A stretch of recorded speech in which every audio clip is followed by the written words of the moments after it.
Ladies and gentlemen, welcome to Real Talk with Saieed Ali. I am your host, Saeed. I do want to thank you for joining us tonight on this lovely Wednesday night. Remember, viewers, to share our Facebook page. Go into your Facebook account, type in Real Talk with Saieed Ali, share our page, let Trinidad and Tobago and the rest of the world know about Real Talk with Saieed Ali, the #1 current affairs program in Trinidad and Tobago, and the third best news forecast in our beautiful country. So viewers on YouTube, subscribe, TT Real Talk, and share our link also. Remember, just a reminder, we are having our devices drive for the children of Trinidad and Tobago. We need to buy 125 devices, that is for the children to go online and do their work. So viewers, please make a contribution of $500 or $600 towards the purchase of a device for a child. And you could win an all-inclusive trip for two to Tobago for a weekend. You don't have to worry about cooking, you don't have to worry about getting up early, the pools, the hotel, the service, it's all there for you. In order to win this, make a contribution of $500 or $600 towards our drive of buying a device. And you could be one of the lucky winners. So as we start off our program tonight, viewers, the application process for income support and salary relief grant is now open to the public via an online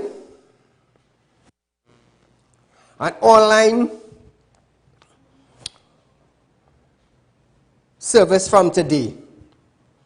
Finance Minister Colin Imboud previously announced that grants will be given to those who lost employment at the start of the month as a result of the new restrictions. So those of you who lost employment for the month of May, you can go ahead and apply for your salary relief income. Successful applicants will receive a grant of $1,500. For people who have lost their jobs in the last few days, and a grant of $1,000 will be provided. So those of you who lost their jobs, you have a grant of $1,500, you have a salary relief grant. Now, around 20,000 people are reportedly eligible for this grant. The application process will close on May 31st at midnight and is available only online. Call good night. Remember, my parade number is 666 on the forehead of Terence the Terrible, and we're fast approaching that. The second issue I want to raise is I say the funeral homes asking the minister to open up cremation sites. Are they telling us the morgues are overwhelmed? That says something, we're becoming just like some of those countries, Italy, India, etc. And the third point, Sinopharm. You know, Sinopharm has a caveat. The World Health Organization has put Sinopharm vaccine under caveat for elders. They have approved emergency approval for between 18 and I believe 60. For the elders, they have not done significant trials. So they say any country using it, the requisite country must have the protocols to manage this, meaning that they had to capture the data efficiently and effectively. Remember, there is a word they call guinea pig? Somebody use it and everybody jump up. The World Health Organization does not have any data for vaccinating the elders. Now, the traditional sort of vaccination plan for the whole world is what? What we do? We vaccine the elders, and then we come down to just below the elders, and then the teens and the middle-aged people. So why are we doing things like stuff in mud? Because we didn't get a vaccine, the Sinopharm, that the trials were done on elder people, so we shouldn't have gone that way. So we shoot in top, or they say shoot in the dark. The only vaccine that has been run significant trials in third world countries is the AstraZeneca. They done it in India, they done it in Brazil, they done it in South Africa. Yes. That is the vaccine that's been designed and is a totally different to the vaccine that is used in the United States with the RNA vaccine, which CDC say you could re-vaccine yourself after your quarantine. WHO say 6 months, and Rowley was right on that. But I think he has to come forward in those press conferences and tell the people, give them the information, let them make decisions. Because if they're sending it out, elders out there, and they don't have a protocol, say fellas, if you get sick, where are going to go? All you have beds for me? All you're going to look after me? We want a proper health support system for the elders to be vaccinated with the Sinopharm. That is important. They're hiding that. I ain't hear none of them say it. Go on the World Health Organization website and you'll see that plain and proper. I go on, and I don't want 666 to stick on Terrence's head. Thank you, my friend. 2 independent senators yesterday urged the government to allow persons to buy pepper spray without permits and remove the measures for acquiring it. Calling for a better model, Independent Senator Evans Welch said the Attorney General needs to wheel and come again. Welch, a former prosecutor, recalled incidents where women were attacked and cited recently, in recent case, up to Andrea Barrett. He added that it is not enough when arrests are made, and that even when justice is done, it does not restore life or psychological damage. So I emphasize this to show the need for something urgent, and it must be done here and now. Madam President, it is not enough that sometimes arrests are made and justice is done after the fact. Well, all that is well and good. Even when justice is done, it does not bring back a life. And in those instances where a murder didn't occur, it nevertheless, it doesn't restore the dignity of the female who has been attacked, even where she remains alive. It doesn't repair the psychological damage and arrests and conviction. Doesn't repair the psychological damage. So now, viewers, Evans stated that pepper spray may offer an opportunity for a victim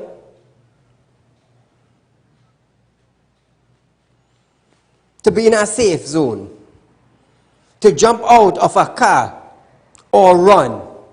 He said it does not permanent damage.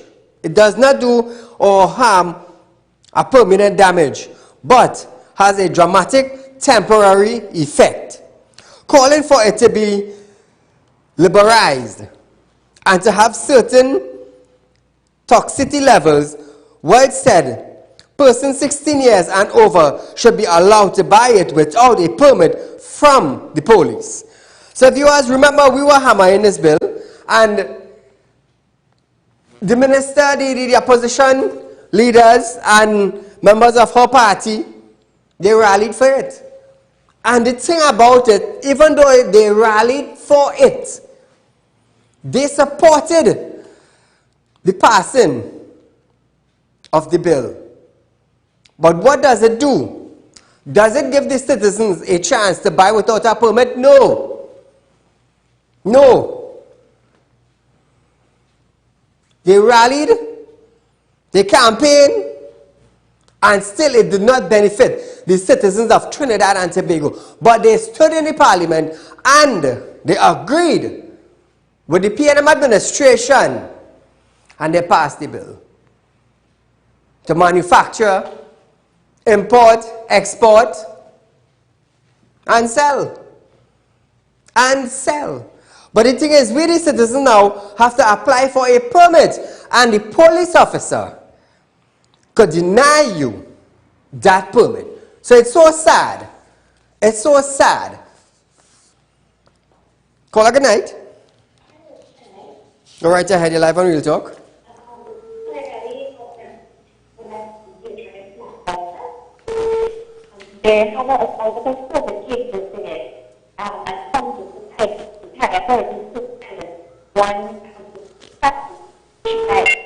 Caller, I do apologize for cutting, but if you could call us back, there's a break in transmission between you and the office line. So viewers, 100,000 doses of the World Health Organization approved Sinopharm COVID-19 vaccine landed at the Piaco International Airport at 1:09 this morning, Wednesday, 19 May 2021. Minister of Health Terence Dialting was on hand to receive the vaccine, which was donated by the government of the People's Republic of China. The vaccine began its journey to Trinidad and Tobago early on Tuesday morning when they were shipped from Beijing Airport. The Sinopharm Beijing vaccine also received the World Health Organization approval for emergency use on May 7th. Caller, good night. Yes, good night. Aye, okay, go right ahead, you're live. Just going to just thing concerning the pepper spray. It is a simple thing. It's not like a gun going to shoot somebody and kill them. True. It is something for protection for the citizens of this country. And I don't see the logic behind all of this commotion for what they created for people just to have a simple thing of protection for their own. That is something that I am very much concerned about here right now. They have younger people and who are supposed to really be able to have it. Now, you come and you're having this thing concerning the people in this country, the elders. The elders in this country, I find from what I have seen, is that they don't take this virus thing seriously because they get on, like if the food going to run away, if the beach go run away, the water go dry up. Their habits and their ways of thinking, what they expect for the smaller and the younger generation to see and to follow, when they're supposed to be the example to set the precedents for the children and them. So this is where it's causing a lot of problems more in the country rather than anything else. Some of the Thank you, my friend. So viewers, vaccine is in Trinidad. 100,000 doses of COVID-19 Sinopharm vaccine that was donated from the Chinese government to Trinidad and Tobago after our government took a loan. After our government took a loan from China. So we received 100,000 vaccine as a gift. But again, I am wondering, did we pay for that? Did we pay for that?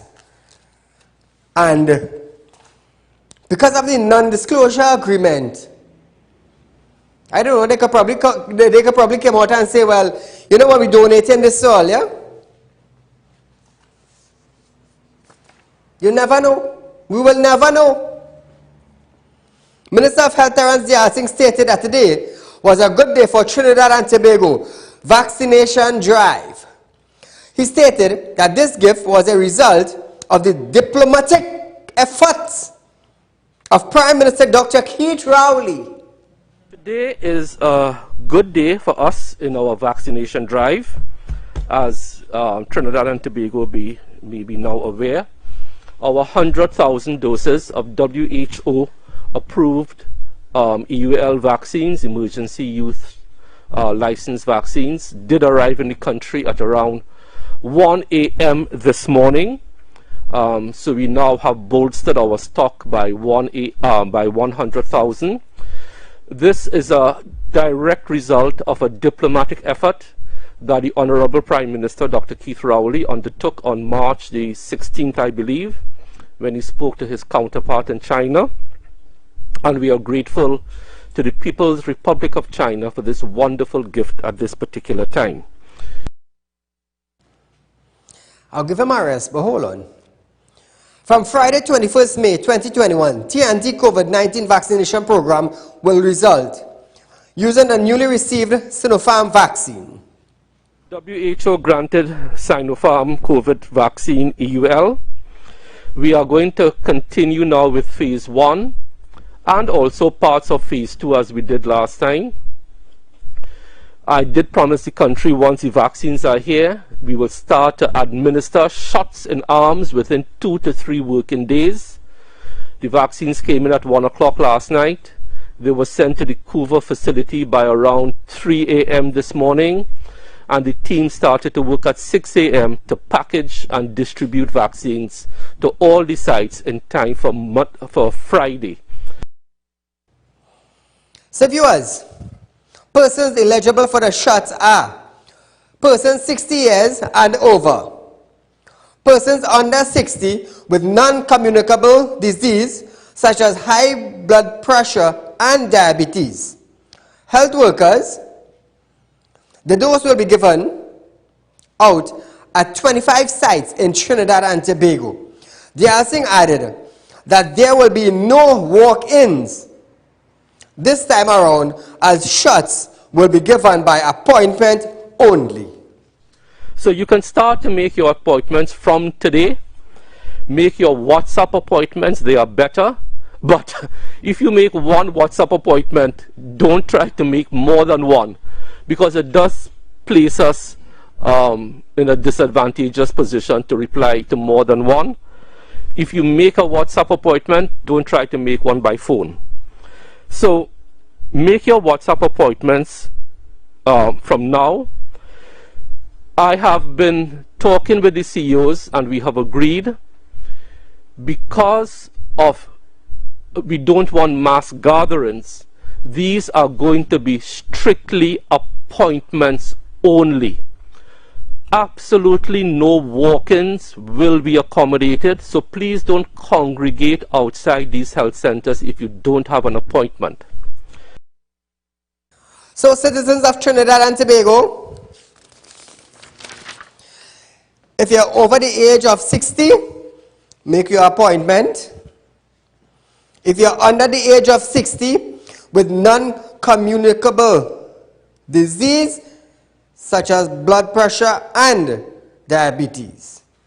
Healthcare workers, make your appointments. Please get vaccinated.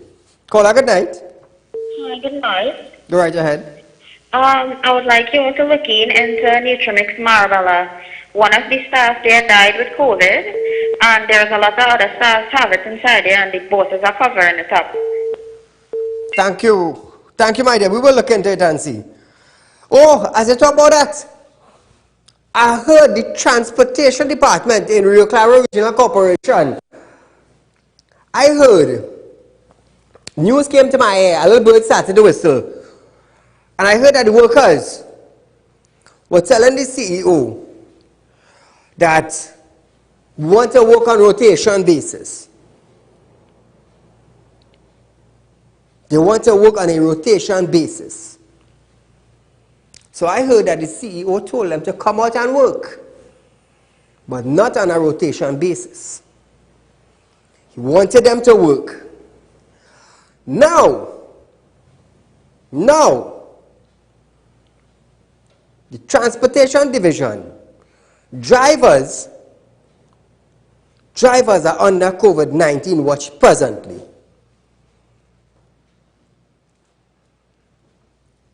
So I have this to say. For the businessmen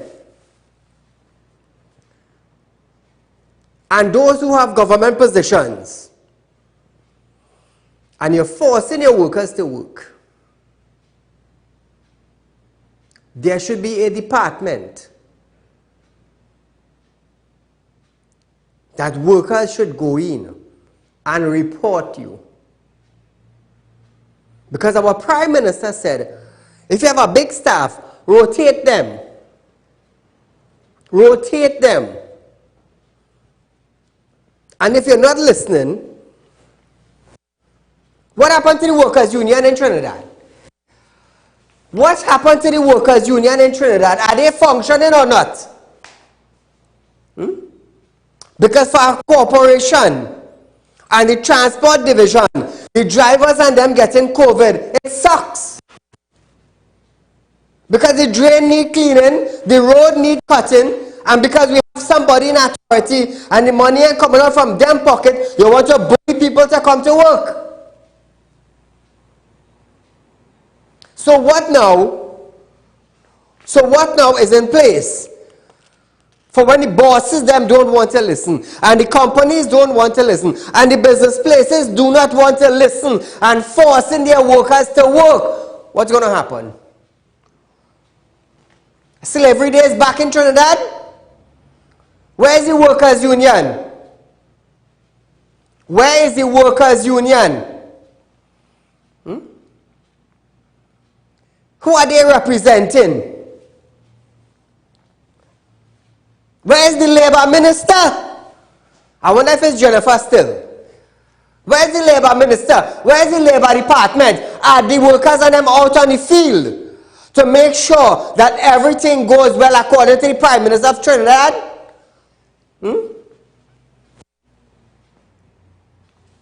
I'm not hearing the labor movements. I'm not hearing you standing up for workers. Caller, good night. Saieed, good night. Go right ahead. The pepper spray bill passed, but you still have to apply to the Commissioner of Police to get pepper spray Permits. And you know what happened? You know how the Commissioner of Police just take the grant a license for a firearm? Only the criminal does get license because the criminal have more firearms than everybody else in the country. I Thank you, understand. sir. Thank you, my friend. So if we have business places forcing workers to work under the COVID-19 pandemic that we have, well then you is a boss that don't care about your workers. You don't care. All you care about is getting your job done. You don't care if the worker gets sick and have to stay home. You don't care if the husband or the wife or the brother or the son die in the family. That's supposed to be the breadwinner. What's going to happen with that family? Yes, we understand we're in a pandemic. Yes, we understand we have to work. But the government make it easy. Rotate. Rotate. When I got a call this evening, and I heard that the Transport Division and the Regional Corporation in the Rio Claro District, the drivers was on that COVID-19 watch, I said, what? I was like, wow. So in the Rio Claro, Mayaro area now, no drains would be clean because you have no driver to transport workers now on and off site. Just imagine that. How stink that is. Rainfall, water backing up, the water course not clean. It sucks. It sucks. And this is the thing that the labor minister now supposed to look into this because that is labor. That is labor. Caller, good night. Very, very good evening to you, Mr. Saieed. To you, my friend. I would just like to say good evening to the speaker. Sorry, not this. Yes, the speaker of the House, speaker, yes. And it's George. And I have one thing to say to her. I hope you are satisfied now, Madam Speaker. All the best. I hope she is satisfied that the motion will have a discussion now. I believe we crossed 300 deaths this afternoon. Over 300 deaths. So now there is a course to debate pandemic. There is a course now to debate the COVID-19. We have a cause now. Before we didn't have a cause. You see, preparation for some people, they don't have it in mind. Preparation is something they don't know about. So I wonder if that House Speaker is prepped now when she comes to court, when she go to the House to have a debate, or you only come and say, well, that's not important, cut it short and go home. Oh, I favor in this side and I don't want to hear that side.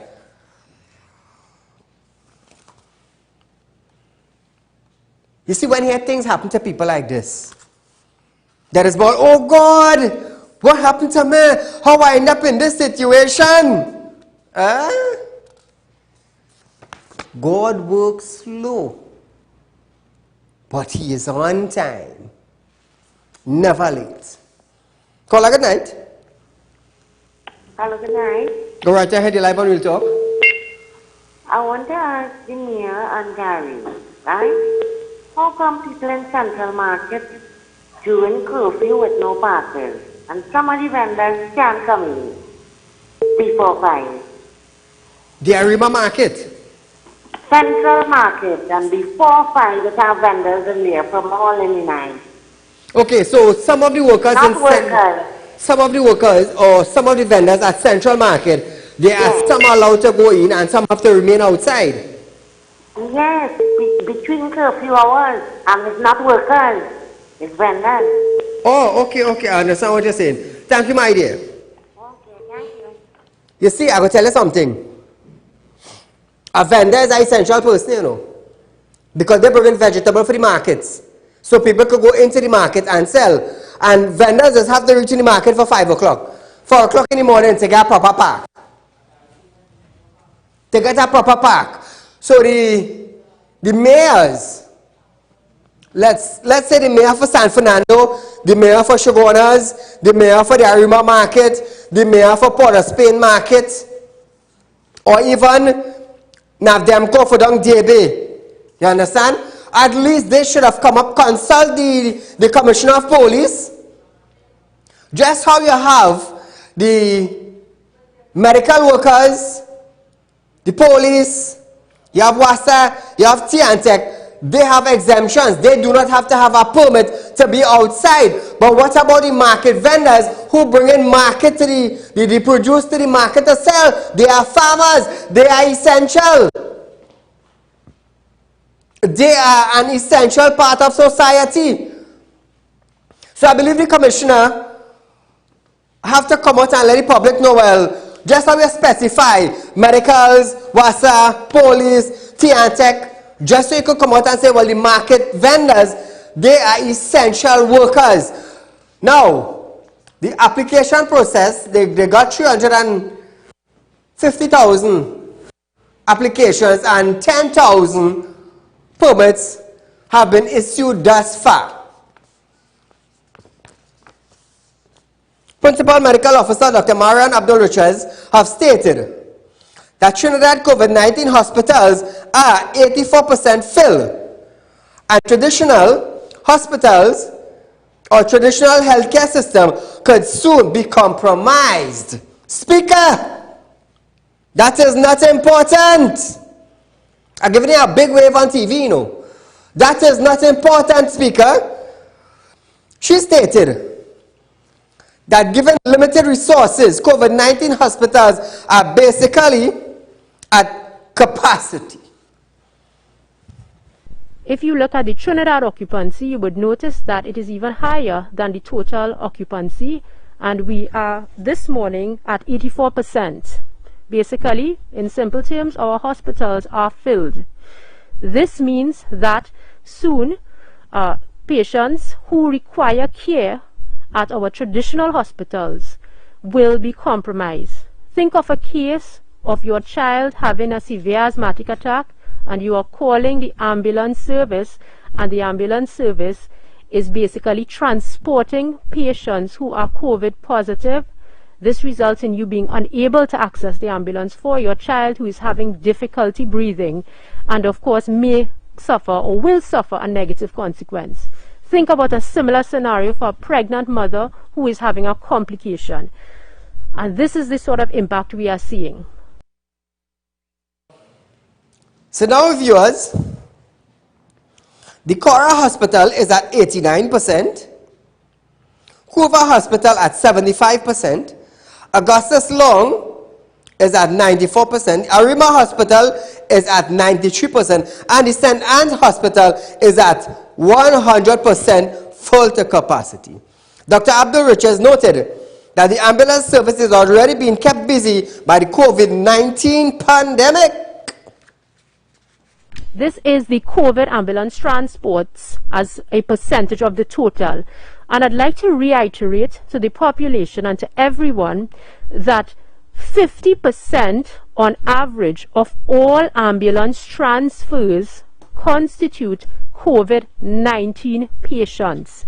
The turnaround time for this sort of transfer is extended as compared to a regular transfer.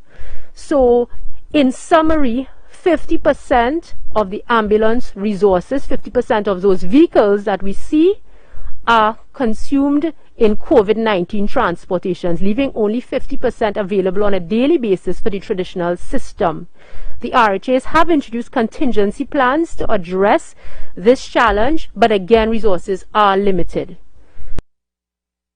Now, viewers, she reminded that the hospital admission can be slowed by practicing COVID-19 prevention measures and responsible behavior. The North Central Regional Health Authority has assured that it has a functional oxygen system and has a more than adequate supply of oxygen at its facilities. The confidence booster was issued in an advisory from the North Central Regional Health Authority today. So they have oxygen, viewers. They're not running out, they have.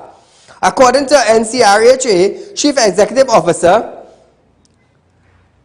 Devlin Thomas, the authority has put together a number of systems in place to support its oxygen capacity response given the number of positive COVID-19 cases. We've also increased the oxygen capacity within the system by 50%. So we have a surplus capacity in waiting as a contingency.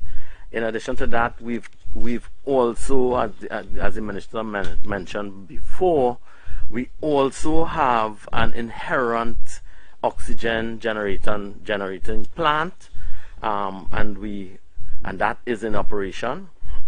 And as well, we've invested in some high flow cannulas that will now provide or at least mitigate against patients having to go on ventilators, and so that we've injected at least 20 more into the system.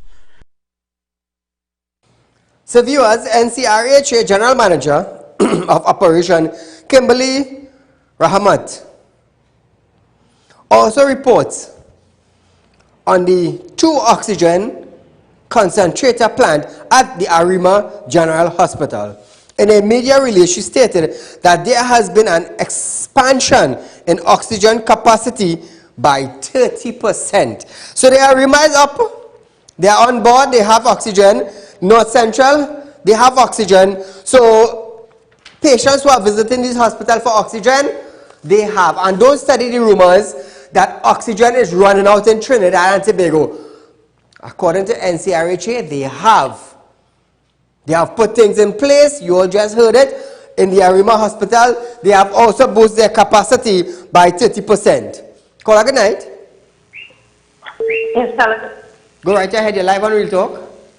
Yes, Joe. This country going from bad to me. My husband has been put me for 2 weeks now. For 5 days. I just wanted to see if I could get a hamper. My friend, please mute your television set.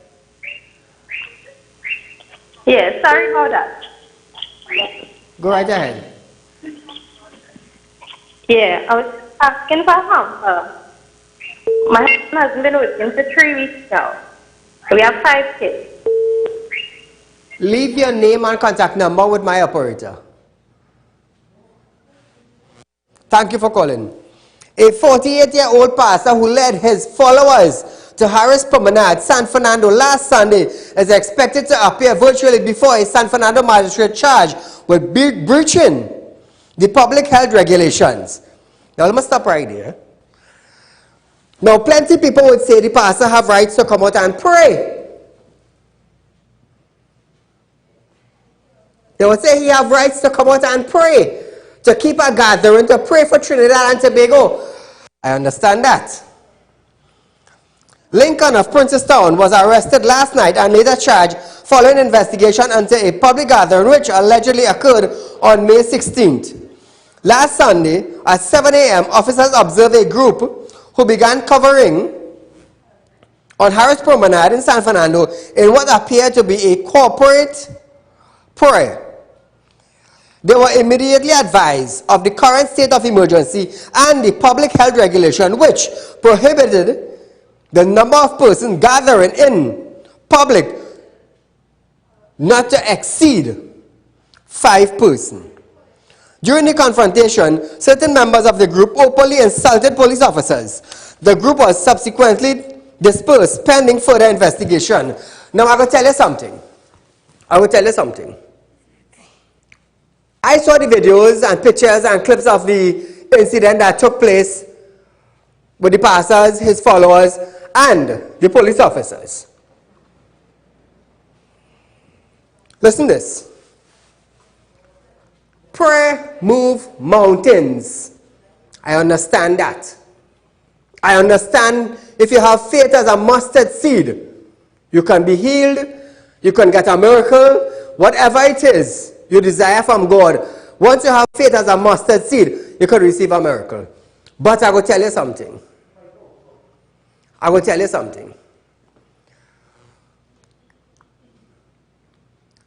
There are laws in religious practice. Each religion on the face of the earth, there are religious laws. Don't sin, don't fornicate, don't kill, don't murder. Those are religious laws.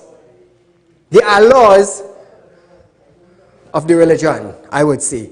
Secondly, there are laws of the land, and people need to understand this. There are laws of the land.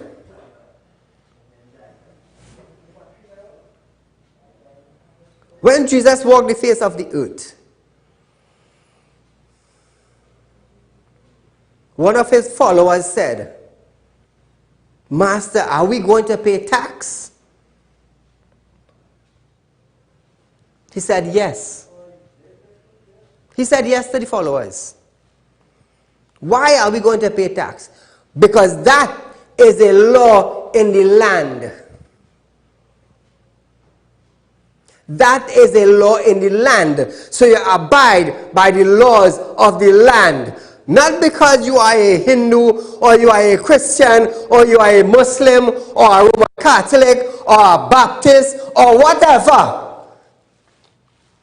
Not because you follow a certain faith and you are the leader of a certain faith, you will break the law of the land. And I'm here to tell all you that. Now, when I look at the video, the leader of that group, when the officers came down on them and told them that you cannot congregate, you're breaking the law. I heard that person's wish what? COVID-19 or death on the police. I'm here to tell all you, if all you're praying to God, forget the religious part. If all you're praying to God and all you wish death on another person, what are you? What are you? Are you better than them? You become worse than them. Now these officers are carrying out the law of the land. And that's what people don't understand. You have a religious law by the doctrine you follow. And there's a law of the land which you also have to follow.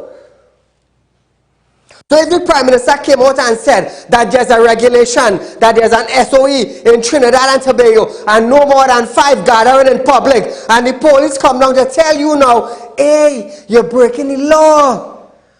What you going to do? Wish death on them? You come to pray to God, to heal Trinidad and Tobago, but as a leader, I wouldn't call his name, but as a leader, you're wishing death on the police. Now I'm going to tell you something. Listen this. Listen this, Trinidad and Tobago. When a bandit, if a bandit now decide now to enter into the house of one of those members who were there, we're going to make a report. A physical bandit come in your house. What are you going to do? What are you going to do? If God asks you, when you go to God, Lord, a bandit break open my house and I don't know what to do and I come into you, my child, Did you go and make a physical report? No, Lord. But you want me to fix the problem. You ain't make a physical report, but you want me to fix the problem. Why you think I invented the police station? Why you think I invented a police officer to take a physical report of a bandit breaking your physical house? You see, I go tell you something. Common sense is a serious thing. You break the law of the land, but you're retaliating now when the officer come to tell you. We need to grow up as big people in society. Because it have some of us, we damn dotish. You're spreading the word of God. You're praying for Trinidad and Tobago to get healed from COVID-19, but you're wishing death on the one who carrying out the law of the land. I feel like I'm preaching now, boy. Call a good night. Yes, Said, good night, good night. Go right ahead. This non-disclosure agreement with this Sanofarm, right, is according to the pandemic, is a worldwide pandemic, right, is against the law to hold information from the population. That is one, right? The Sanofarm is just only 50% effective. You think any one of these ministers and them going to put these Sanofarm or these AstraZeneca in the arm? All these ministers and these children, whatever, the kids, they're going to put Pfizer or Moderna. They're going to put the best, and the population going to get the rest of the crap. I understand. Thank you, my friend. So viewers, I want to let you understand this. Some people might say, well, oh, the police wrong. The police should not run them. They come to pray for Trinidad and Tobago. But there's a law. You're breaking a law while you're praying for Trinidad. And you can stay home in your house and pray. And you could have a virtual meeting with 10 or 20 members. Send them a Zoom link. And all of them praying in your house. Everybody seeing one another.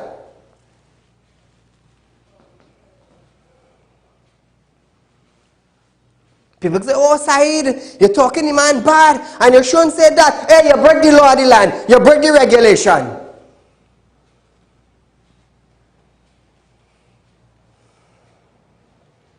So what example now? Listen to this, Trinidad. What example now for a leader did you set to the public when you wish death upon the police? Or you wish COVID-19 attack them on the police? What example did you set? Ask yourself that. Ask yourself that. 8 red band maxi taxi drivers were arrested on Wednesday when police caught them without any permit that would allow them to operate during the curfew hours. Again, Trinidad and Tobago. Again.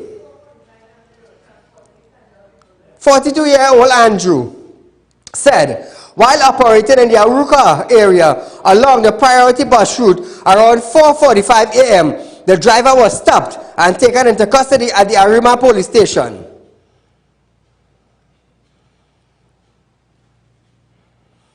Andre said the law may be confused. He said, I heard the PM say public transport workers are essential. I believe that we can operate during the curfew hours because no clear statement was made that we could not do so. Andre also added that maxi taxi drivers are essential to get frontline workers to their jobs on time to ensure the wheels of the economy and essential service keep rolling. But I could agree with you on that. I could agree with you on that. For workers, essential workers that do not have a vehicle, they need to travel. And if you live in Faizabad or Sipari and you hurry hard to reach up in Port of Spain for 6 o'clock, there's no way you're leaving home 5 o'clock in the morning. Because when you reach your work after 6, your boss telling you, hey, look at the time. You know you can sleep late tomorrow morning. And that's a reality. Call a good night. Good evening, Mr. Sir. My friend. Saeed, we in this country, as soon as for any little foolishness, we just quick to call to boycott people, products, and things in this country. Correct. I hope that this country is opening its eyes and waking up to what is happening. For when you see the country needs people to step up and assist. Why I'm saying this is that right now there's no double selling, no pies, no sada roti, no beef. Nothing is selling for the population no food to buy on the streets to get breakfast or lunch or anything like that. So the main staple in everybody's household will be bread. Yes. And there'll be most of the bread will be coming from the Kiss Bakery where people would be buying from. Correct. Recently, the Kiss Baking Company dumped thousands and thousands of bread. Yes. Because of some little foreign object they get in anything. Now you are hearing throughout the country people calling and begging for hampers and begging food and all these kind of things. Why isn't Kiss stepping up in a time like this and saying, here what population, here what citizens of Trinidad and Tobago, we are going to reduce our price by probably 50%, or once a week we'll be donating 10,000 loaves of bread for the population, well said. The people who suffer and all this kind of thing. And it's the small bakeries that within the community and things, that if you go to ask them for some donation, they are the ones who will be first to donate and assist the needy. Community, correct. Here when the country needs people like them to step up and help, you're hearing nothing from Kiss Baking Company. Instead now, they will be making billions of dollars because everybody now buying the bread because they are eat in the morning. And this is where people have to open their eyes and know who to support when we come out of this thing. You see the local entrepreneurs and them within your community who have the small bakery who is the suffering. You go there and you purchase your bread from them. You support these people, let these big people who using times of hardship to make more money and become billionaires and millionaires. Leave them out. We have to wake up and understand in this country who you have to support in the times of crisis. The people who supporting and giving back to the community, those are the ones you have to support. When we come out of this, and you see all them little small bakeries around the neighborhood, you have to support them, buy from them, watch the people who just stand up and give back to the community. It don't be the ones who becoming millionaires because they use hardship to enrich themselves when others suffer. Have a good night, people, and wake up and see what's going on in this country. Thank you, my friend. Well said, well said. Michael, 35 of Freeport, was arrested for trafficking in marijuana yesterday following surveillance by police officers in Couva. According to reports, officers went to an area known for the sale of narcotics along the connector road in Carson Field. They observed a man with a pouch strapped across his chest standing at the side of the road. The suspect was allegedly seen taking a clear plastic bag from out of his pouch with a material resembling marijuana and handing it to them. Officers approached the suspect, searched him, and allegedly found a clear plastic with marijuana and a quantity of cash in the pouch. He was arrested and taken to the Couva police station and subsequently charged for the offense. He was scheduled to appear at the Couva Magistrate Court. A pistol along with a quantity of marijuana were found in St. Helena yesterday during an anti-crime exercise. They were discovered when officers executed a search warrant at a hotel located on Ghani Street. Officers searched one of the rooms at the establishment and found a brown cardboard box on a bed. It is allegedly contained 3 red and green wrapped package with marijuana.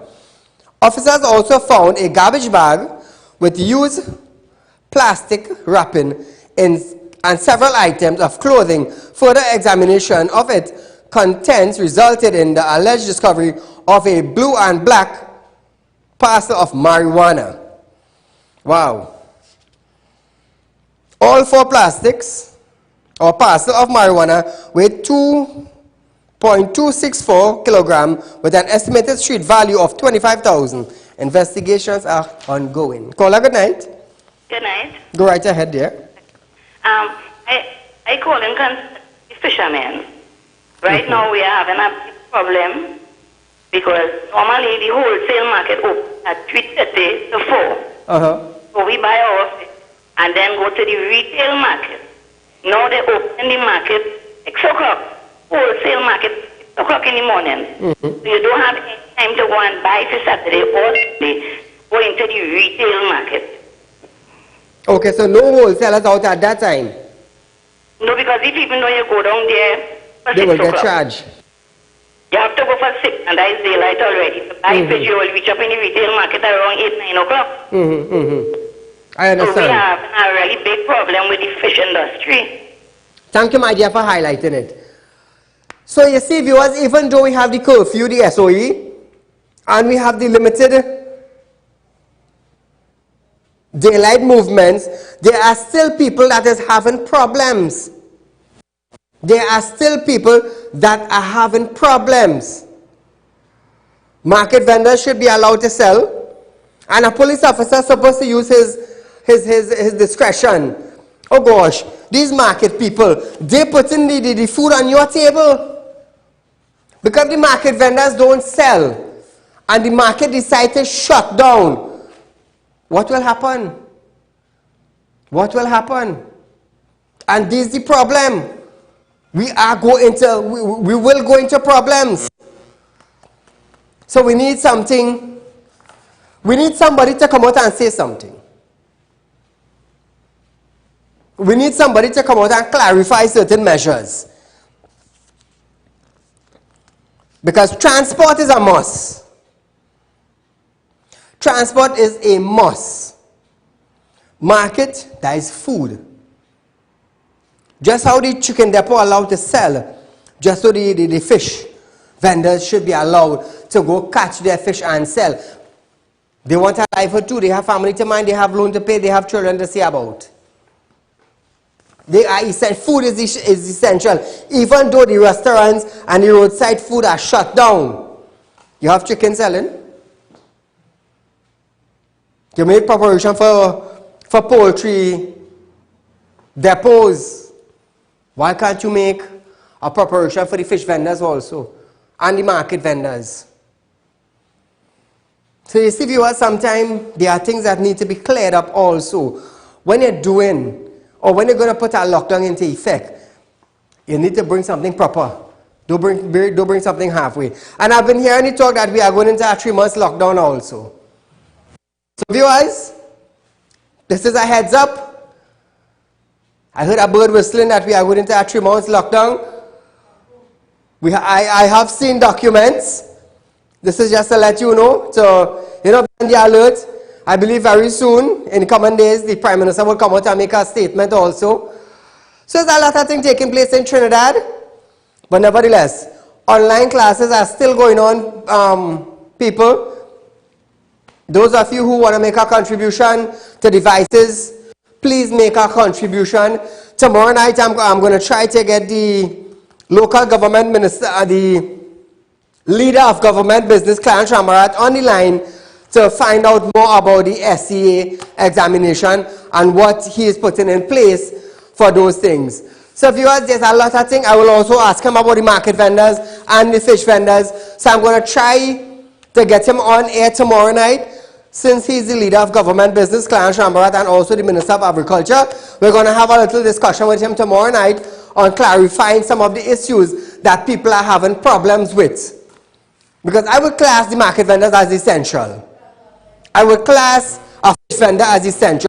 Just how we class a chicken or a poultry depot as essential, I will also class the market vendors and the taxi drivers also. We're going to hear what he has to say concerning all these matters, viewers. So we are out of time for tonight. call me tomorrow, 339-1670 or 238-6716 to make a contribution towards our device drive for children. Now, our children can be future prime ministers, president, doctors, lawyers, journalists, engineers. So viewers, please make a contribution. It is for a cause. It is for a cause. So until we meet again, Allahumma surka ba'illa inta. Be safe. Raba ulke ba'illa zi'illa. Obey the law of the land. So viewers, many people have been breaking the COVID-19 laws and regulations. Even the curfew from 9 to 5. I heard 4 people. They were each fined $10,000 each. You're hardened. So if in the coming week now, the Minister of National Security, together with the Prime Minister, together with the CMO, if they decide to put a more harsh measure in place, what would happen to us? Don't donkey the scene. Don't donkey the scene. You know, I wish I could have said the real word, you know, but nevertheless. So until we meet again, viewers, be safe and enjoy the night. Good night.